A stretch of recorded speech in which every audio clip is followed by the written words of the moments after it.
Estudo Bíblico, Miqueias 4, versos 1 a 4. O profeta Isaías, que começou sua obra no ano 740 a.C., era contemporâneo de Miqueias. Portanto, da mesma forma que este texto se encontra em Isaías 2, versos 1 a 5, em referência à glória futura do Israel espiritual, aqui Miqueias repete o pecado.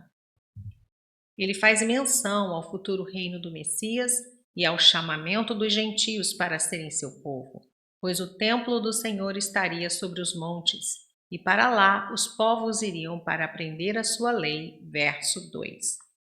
Miqueias muda de um julgamento iminente no curto prazo para os últimos dias, quando o reino messiânico de Deus é estabelecido em Sião.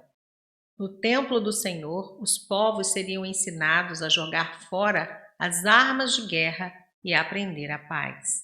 A expressão utilizada aponta para um novo tempo que, embora num futuro ainda não revelado, transforma de maneira decisiva o curso da história. A expressão refere-se aqui à era messiânica, que começou no primeiro advento de Cristo, Atos 2:7, Hebreus 1:2, e se consumará nos novos céus e na nova terra, Apocalipse 21, verso 22. Verso 1. O monte da casa do Senhor é chamado de Monte Sião. Sião significa lugar seco, banhado de sol ou cume. O Monte Sião é o nome de uma das colinas de Jerusalém e que, pela definição bíblica, é a cidade de Davi e mais tarde se tornou sinônimo da terra de Israel. O monte terreno de Sião prefigurava a realidade celestial, uma realidade à qual a igreja tem chegado, Hebreus 12, versos 22 a 24. Como parte da antiga aliança, o centro religioso terreno foi agora superado pela nova ordem vindoura, Hebreus 8, versos 10 a 13. No cimo dos montes. Divindades pagãs também tinham montes sagrados com templos. Ao ser elevada acima deles, a casa eterna de Deus, a que simboliza pelo templo erguido sobre o Monte Sião, será estabelecida entre as nações como centro da verdadeira adoração. Verso 4. Mas assentar-se-á debaixo da sua videira, da sua figueira. Para o israelita, era comum cada um ter o seu terreno com árvores frutíferas, legumes e alguns animais para o sustento da família. A guerra ou a injustiça social desviavam o povo desse contato regular com a vida natural e sadia.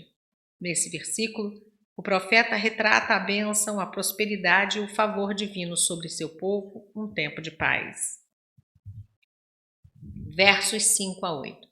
Miqueias diz que os povos têm seus deuses, mas lembra ao povo do Senhor de que Ele é o seu Deus e estimula sua fé, confirmando que eles continuarão a caminhar debaixo da proteção desse Deus que os havia tirado do Egito, que lhes ensinou sua lei e que os livrou de tantas coisas até aqui. Nos dias do Messias, ele congregará seu povo de todas as nações para onde foram espalhados e os trará a Sião. Ali haverá cura e os remanescentes se tornarão uma poderosa nação. Para os judeus que não receberam Jesus como Messias, essa promessa ainda está para se cumprir. Mas para os que o receberam e se entregaram em suas mãos, estes se tornaram uma poderosa nação de crentes fiéis que tudo suportaram por amor a ele. A igreja primitiva que nasceu em Jerusalém foi fortalecida pelo Espírito Santo, que foi abundantemente derramado sobre eles, dando-lhes a força espiritual e física para espalhar a nova doutrina por todo o mundo. Com a força do Espírito, aquele povo fiel a Cristo não mais cocheou entre doutrinas de homens, pois conheceu a verdade através da boca do Filho de Deus. Para os convertidos, que entenderam a missão de Jesus e a nova dispensação que ele trouxe para o seu povo, o templo de Sião passou a estar dentro deles mesmos. Seus corpos e espíritos se transformaram no templo vivo do Senhor na terra. Verso 7. A parte restante. Da mesma maneira como Deus preservou um remanescente que sobreviveu à invasão de Senaqueribe, capítulo 2, versos 12 a 13, assim também um remanescente sobreviveria ao exílio babilônico ainda por vir. Poderosa nação, uma profecia que encontra o cumprimento final na igreja. 1 Pedro 2, versos 9 a 10. Verso 8. A ti, ó torre do rebanho, Jerusalém. Isto é, a Jerusalém celestial.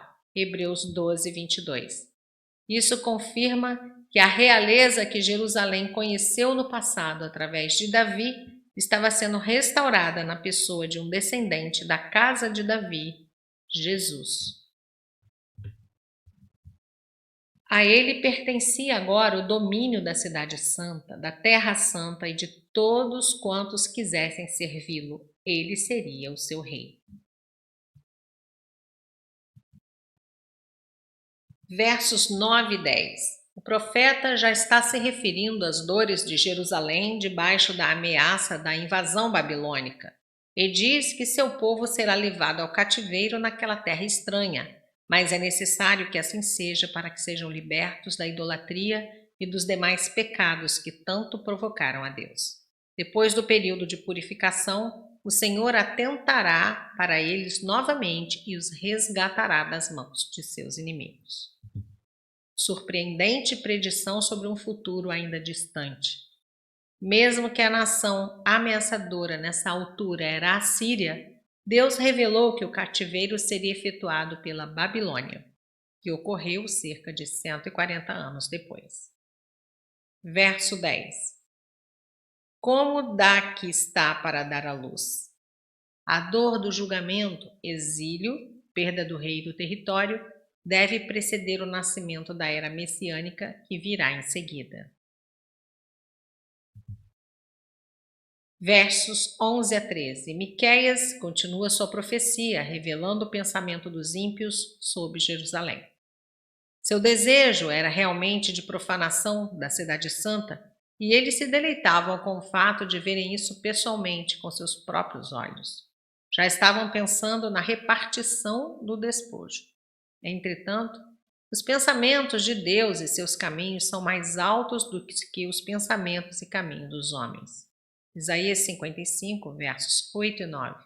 E ele os pegaria de emboscada. O que ele estava permitindo se reverteria em um bem maior para Jerusalém.